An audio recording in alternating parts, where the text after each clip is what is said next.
नमस्कार. जीवनामध्ये दोन गोष्टी सत्य आहेत. एक म्हणजे दुःख आणि दुसरा म्हणजे मृत्यू. तुम्ही या दोन गोष्टीचं अस्तित्व काही केल्या नाकारू शकतच नाहीत. त्यामुळे त्या दोन्हीचं अस्तित्व स्वीकारणं हे अत्यंत गरजेचं आहे. दुःखाला आपण जेवढा दूर ठेवण्याचा प्रयत्न करू ते तितकंच काही पटीने वाढतं आणि आपल्याकडे येतं. परिणामी ते आपल्या अंतःकरणामध्ये झिरपायला सुरुवात करतं आणि आपलं अंतस्थ पोखरून टाकतं. त्यामुळे दुःखाचं सेलिब्रेशन म्हणजे काय, तर दुःखाचा नकार न करता त्याचं अस्तित्व मान्य करणं आणि मुक्तीच्या मार्गाने पुढे चालत राहणं.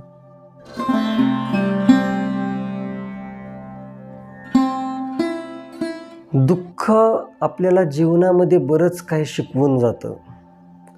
उदाहरणामध्ये ज्या वेळेस आपल्यावरती एखादी वाईट परिस्थिती उभी राहते, अशा वेळेस आपल्याला खरी माणुसकी, आपले नातेसंबंध, मित्र इत्यादी गोष्टी लक्षात येतात. त्यामुळे जीवनामध्ये दुःख येणं, दुःखाच्या लाटा येणं अत्यंत गरजेचं आहे. उदाहरणात सांगायचं झालं तर ज्या वेळेस आपल्याकडला पैसा संपतो त्यावेळेस 70% नातेवाईक कमी होतात. आपल्याला आरोग्याचं महत्त्व तेव्हाच वाटेल जेव्हा आपण आजारी पडू. त्याचप्रमाणे जर जीवनामध्ये दुःख आलं नाही तर जीवनाचं खरं मूल्य आपल्याला कधीच समजणार नाही.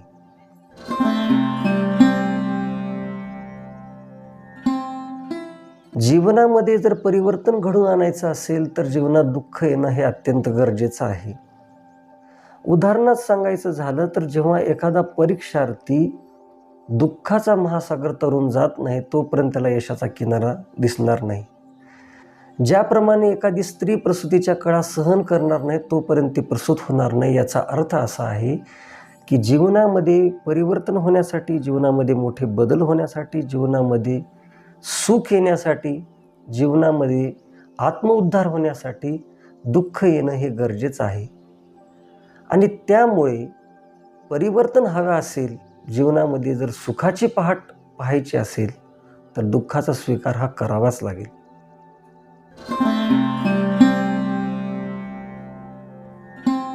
दुःखमुक्तीचा मार्ग काय आहे, तर आपल्याला दुःखाचं अस्तित्व मान्य केलं पाहिजे, ते स्वीकारलं पाहिजे. जीवनामध्ये जसं सुख आहे तितकाच किंवा एव्हाना त्यापेक्षा जास्त वाटा हा दुःखाचा आहे.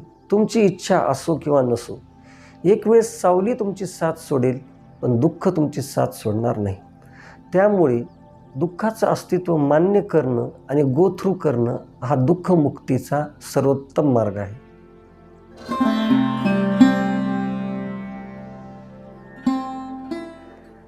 दुःखाला एक आव्हान म्हणून पाहिलं पाहिजे. आपल्या जीवनामध्ये निसर्गाने अनेक आव्हाने सतत निर्माण केलेली आहेत. त्यापैकी दुःख हे निरंतर आहे, सतत आहे.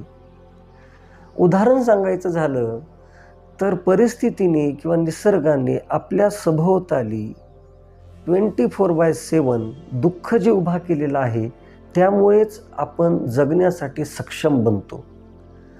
चार्ल्स डार्विनच्या शब्दात सांगायचं झालं तर फिटेस्ट ऑफ सर्व्हायव्हल म्हणजे जे सक्षम आहेत ते जगू शकतात, त्यांचंच अस्तित्व राहू शकतं आणि बाकीचे संपतील. त्याचं एक उदाहरण सांगायचं झालं तर डायनासोरच्या बाबत काही संकटं आली, डायनासोर संपली, डायनासोरचं अस्तित्व संपलं, पण एक मामूली मच्छर जो डायनासोरच्या काही करोडो वर्षापूर्वी होता तो आज पण आपलं अस्तित्व तग धरून आहे. याचा अर्थ असा आहे की ही जी अस्तित्वाची लढाई आहे ती अस्तित्वाची लढाई डायनासोर नाही तर मामूली मच्छर पार पाडून पुढे गेली. यापूर्वीच सांगितल्याप्रमाणे दुःखाचं सेलिब्रेशन करणं म्हणजे त्याचं अस्तित्व स्वीकारणं, त्याच्यासोबत जगणं, त्यावरती मात करणं आणि गो थ्रू करणं.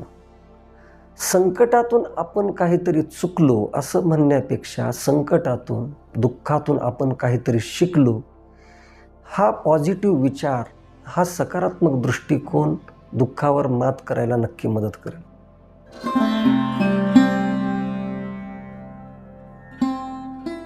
जापानी लोकांचे एक तत्वज्ञान आहे वॅबी सॅबी. वॅबी सॅबीचा अर्थ होतो अपूर्णतेमध्ये पूर्णत्वाचा आनंद शोधणे.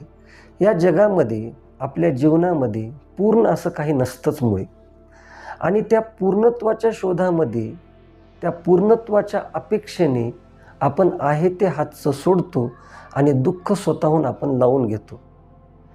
मेक्सिकन लोक डे ऑफ द डेड हा एक दिवस सेलिब्रेट करतात. डे ऑफ द डेडचा अर्थ असा होतो की आपल्या कुटुंबातील, आपल्या जवळच्या, आपले नातेवाईक जे जग सोडून गेलेले आहेत, ज्यांचा मृत्यू झाला आहे, त्यांचा जन्मदिवस पुन्हा एकदा साजरा करणे याला डे ऑफ द डेड म्हणतात. बुद्धिझममध्ये एक संकल्पना आहे लॉस रिच्युअल्स. लॉस रिच्युअल्सचा अर्थ असा होतो की आपले नातलग, आपले कुटुंबातील लोक जे हे जग सोडून गेलेले आहेत, ज्यांचा मृत्यू झालेला आहे, त्यांचा मृत्यूचा दिवस साजरा करणं. आपण जीवनामध्ये जे जे काही गमावले ते सुख म्हणून सेलिब्रेट करणं, ही एक नवीन संकल्पना बुद्धिझमने आणलेला आहे.